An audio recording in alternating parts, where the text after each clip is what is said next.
আজ বলবো অনিন্দিতা নামের একটি মেয়ের কিছু দুঃখের কাহিনী। অনিন্দিতা বাপের বাড়িতে থাকতো। বাপের বাড়িতে থাকতো অনিন্দিতার বাবা পেশায় একজন তন্ত্র সাধক ছিল। যেহেতু তার বাবা তন্ত্র সাধক ছিল, তো বাড়িতে প্রচুর লোক আসতো ওনার বাবার কাছে সাহায্য নিতে। তো সাহায্য নিতে আসতো, তার জন্য ও সবসময় বাড়ির ঘরটা দেখভাল করতো। যেহেতু ওই বাড়িতে থাকতো, মাটির বাড়ি, সরু করে পাকা রাস্তা করে দিয়েছিল বাবা সিমেন্ট বালি দিয়ে, আর দুপাশে সুন্দর করে ফুল বাগান করেছিল। তো ফুলটার নাম বলছি, খুবই দামি ফুল, জারবেরা। তো জারবেরা গাছ লাগিয়েছিল। অনিন্দিতা এটাই বলেছিল। দুপাশে উঁচু করে সুন্দর করে ইট দিয়ে ঘেরা দিয়ে প্রায় ৫০-৬০টার মতো জারবেরা রাস্তার দুধারে সুন্দর করে লাগিয়েছিল, সঙ্গে রজনীগন্ধা গাছ আর চারপাশে হিচ গাছ দিয়ে ঘেরা দিয়েছিল। এটাই সে বলেছে আমার। তো খুবই সুন্দর লাগতো। বহু মানুষ ফটো তুলতো, বহু মানুষ অনিন্দিতার সাথে গল্প করত বাগানটা সুন্দর লাগে বলে।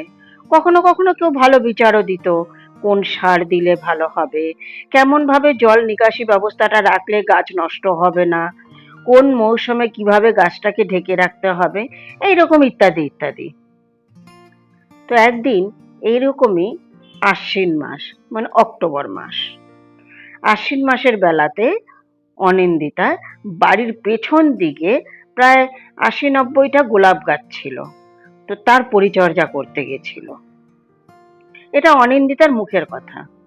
পরিচর্যা করতে গেছে, আর এইটুকু সময়ের মধ্যে, মানে ও খালি গেল পেছনে, এইটুকু সময়ের মধ্যে অনিন্দিতার মা অনিন্দিতাকে ফোন করেছে। তো অনিন্দিতার মেয়ে দৌড়ে এসে মাকে বলেছে, মা মা দিদা ফোন করেছে।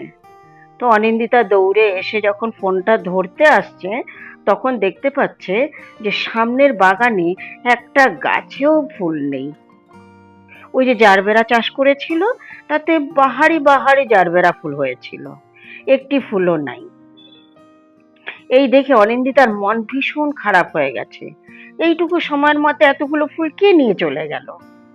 অনিন্দিতা উঠানে দাঁড়িয়ে চিৎকার করে করে বকতে লাগলো। তখন বাবার মন্দিরে অনেক ভিড়, সবাই চুপ করে আছে। তার মধ্যে থেকে একটি ছেলে বাইরে আসলো, এসে জোর গলাতেই বলল, দিদি, আপনার ফুল গাছ যে চুরি করেছে সে আপনার বাবার মন্দিরে বসে আছে। অনিন্দিতা কিছু বলেনি, জানে বাবাকে পরে জিজ্ঞেস করলে বাবা ঠিক বলবে। অবশেষে সন্ধ্যা হলো, সবাই চলে গেল। অনিন্দিতা বাবাকে গিয়ে জিজ্ঞাসা করতে গিয়ে দেখে সেই ফুলগুলো কুচি কুচি করে মন্দিরের মধ্যে ফুলগুলোকে ছড়িয়ে দিয়ে গেছে একটা কোনায়। কারণ সে তো নিয়ে যেতে পারবে না, তাহলে তো চোর ধরাই পড়ে যাবে, তাই না? বাবাকে যখন জিজ্ঞেস করেছিল, বাবা ফুলটা কে ছিঁড়েছে, বাবা বলল, আমি জানি না রে, আমি দেখিনি। একবার ভাবুন তো, নিজের বাবা নিজের স্বার্থের জন্য কতটা নিচে নেমে গেল। তার নিজেরই মেয়ের বাগান, তার নিজেরই বাড়ির ফুল একটা বাইলোক লোক এসে তছনছ করে দিয়ে চলে গেল। কিন্তু বাবা নিজের স্বার্থের জন্য একবারও স্বীকারে গেল না। সেদিন মেয়েটির মন খুব খারাপ লেগেছিল। দুঃখ করে মেয়েটির মার কাছে বলেছে, কেঁদেছে। মা সাহায্য করেছে, মন ভরিয়েছে, থাক কাঁদিস না। কিন্তু ও বুঝতে পারেনি মাও যে পিঠ পিছে ছুরি মারবে। রাত হতে বাবাকে মা জানালো, তোমার বড় মেয়ের বাগানে বোধহয় কেউ ফুল ছিঁড়েছে, তাই না? বাবা বলল, হ্যাঁ। তো কে ছিঁড়েছে? বাবা বলেছিল মাকে, জানি না কে ছিঁড়েছে। মা বুঝলো বাবা বলবে না, কিন্তু মা একটা খারাপ কাজ করেছিল। মা বলল, তোমার মেয়ে তো তোমার নামে অনেক কিছুই বলেছে, তোমার মেয়ে আসলে তোমাকে দেখতেই পারে না। সেদিন মেয়েটি জানতে পারেনি, কিন্তু বেশ কিছুদিন পরে আর ভাই বোনদের মুখ থেকে কথাগুলো শুনেছিল। সেদিন মেয়েটি অঝরে কেঁদেছিল। আদৌ কি বাবা মা এরকম হয়? কিছু কিছু বাবা মা নিজের স্বার্থের জন্য অনেক রকম কাজই করতে পারে। এক রাত্রে সেই দিনকে মেয়েটি কাঁদতে কাঁদতে সামনের বাগান পিছনে নিয়ে চলে গেল। আসলে মেয়েটা বাগান বিলাসী ছিল।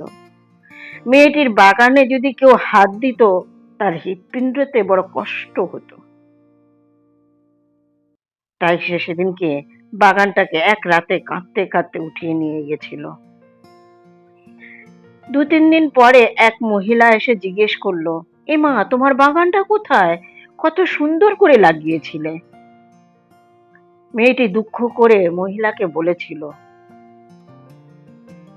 কি করতে লাগাবো সামনে গাছ, মানুষ উপকার নিতে এসে যে আমার বাগানে চুরি করে। সেদিন মহিলারও খারাপ লেগেছিল, কেন তিনিও বাগান বিলাসী। দুজনে মিলে অনেক দুঃখের কথা বলেছিল, কিন্তু বাবা সাথ দেয়নি মেয়ের। এইভাবে একদিন একদিন করে চলে গেল। একদিন বাবা গলা জোর করে বলল, সামনে বাগান করিস কেন? জানিস না আমার কাছে কত লোক আসে? আচ্ছা বলুন তো, কত লোক আসে বলে কি আপনি কি সামনে বাগান করে সৌন্দর্য ভরাবেন না? এটাই কি সমাজের নীতি? সেদিন মেয়েটির মনে অনেক দুঃখ লেগেছিল। এ কেমন বাবা, আমায় সাথ দিল না। কথাগুলো ভালো লাগলে একটি লাইক আশা করব, আর চ্যানেলটি সাবস্ক্রাইব করুন নতুন নতুন ভালো ভালো গল্প পাওয়ার জন্য। হাসিতে থাকুন, খুশিতে থাকুন। কলমে অনিন্দিতা, কণ্ঠে জয়া।